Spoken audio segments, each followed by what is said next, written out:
Hi everyone, we're going to start our second video. Now we're actually into the content. We are looking at Shogunate Japan. This is the first part. We are looking at ancient Japan. So what happened in ancient Japan?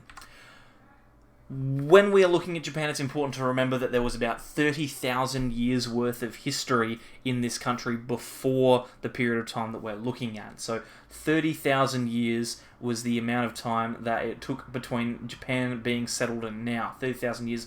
They originally migrated from Japan to Japan from Korea and China, so they would have come from this area here, and they would have sailed across this short strait, the Sea of Japan in this area. They would have sailed through there and found themselves in Japan.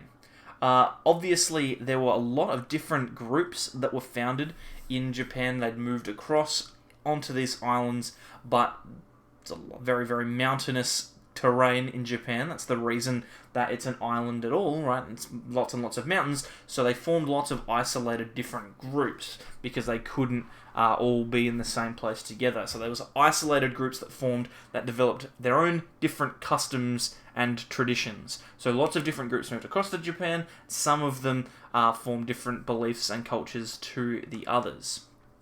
These different groups we would call clans. So there were different clans in Japan, Japan's clans, right? There would be different groups in Japan that would have different beliefs and different relationships with each other depending on where they lived. Some clans were based on family groups, others were based on groups that had travelled together, but for the most part, they were related by blood or marriage. And normally, a clan would also be led by a warrior chief, so like the strongest, most powerful person would end up being the person who was in charge. These warrior chiefs protected the people in return for a share of the crops that were harvested each year, which you might recognise from our look at medieval Europe. It's kind of similar to how kings and lords worked with peasants, right? They would rule over a specific area and expect to get a part of the wealth of the land returned. So part of that crop would be given to the lord. In the same way, the warrior chief who led the clan would receive crops as well. They would obviously be living in small areas, would often bump into each other, and local wars between rival clans would break out regularly as they fight for access to resources such as fertile land. Now, this is something that's different to medieval Europe because in medieval Europe there was lots of flat land that was easily accessible, whereas in Japan there wasn't. So we had to fight over who would have access to that farmland. As you can imagine, it's kind of difficult to grow crops on the side of a mountain. In the 5th century, which is about 400 something like that, I can't remember exactly when, the Yamato clan, this is going to be a struggle for me to go through these names, the Yamato clan became more powerful than the others, so this group started fighting off a lot of different smaller clans, took more land, and eventually became the most powerful. And in doing so, they formed a very centralized government, as in everything went through this one specific group before everyone in the rest of Japan got the message. So they've organized things like taxation and organized specific government groups so that they could control areas over the land. And now you can see this clan starts to turn into a little bit more of a traditional kind of monarchy. The most significant change was that they appointed an emperor, so they had someone at the very, very top of that social group that would be in charge. He was the supreme ruler who was believed to communicate with God and even possess magical powers. So again, similar to kings in medieval Europe, they were like the voice of God in their country. In Japan, they were communicating with God as the emperor, but also they had this magical ability that went with them as well. A bit of a story here. The Yamato chiefs claimed that they were descended from the sun goddess, who's this lady up here. Looks very nice, the sun in the background. They were descended from the sun goddess Amaterasu, and therefore had the right to rule over Japan. So as opposed to medieval Europe, where they were saying that they were the voices of God, in this instance they were the descendants of the sun goddess.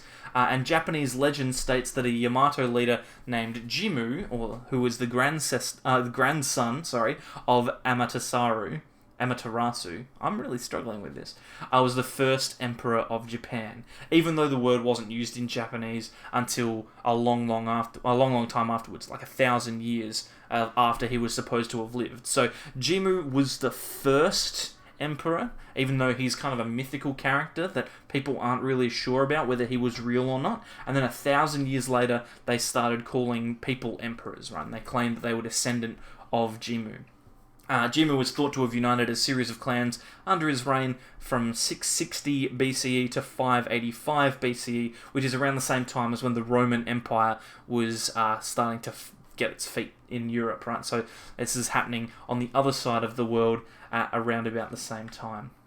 Some historians think that Jimmu, who is this gentleman up here, this is him, he's got a nice big jacket on. Some people think that he is a mix of multiple different characters, both real and imagined. So maybe similar to someone like Robin Hood, who has there's some real stuff, but there's also some not so real stuff, whilst some question whether he existed at all. The 13 emperors who came after Jimmu, so his 13 descendants, are known as legendary emperors because they're also not necessarily real. They're based on legends more than facts. Kind of like King Arthur, right? Was he a real king of England? Probably not, we don't know. He could have been. There's no evidence to suggest that he is, but there's no evidence to suggest that he wasn't. Same for Jimmu and the 13 emperors that came after him. Regardless, Emperor Jimmu is still listed as the official kind of head of the family tree, the current ruling family of Japan. So if you were to look at the current emperor of Japan's ancestry, it would go all the way back to Jimmu, regardless of whether he was real or not.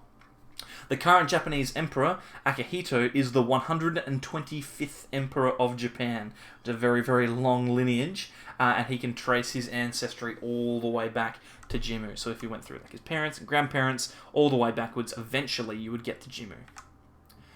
That wraps up our first part. That's today's lesson. Now, you've got a quick activity that you need to do. There's an article on this website, johnpaulcaptain.com 2018, etc., etc.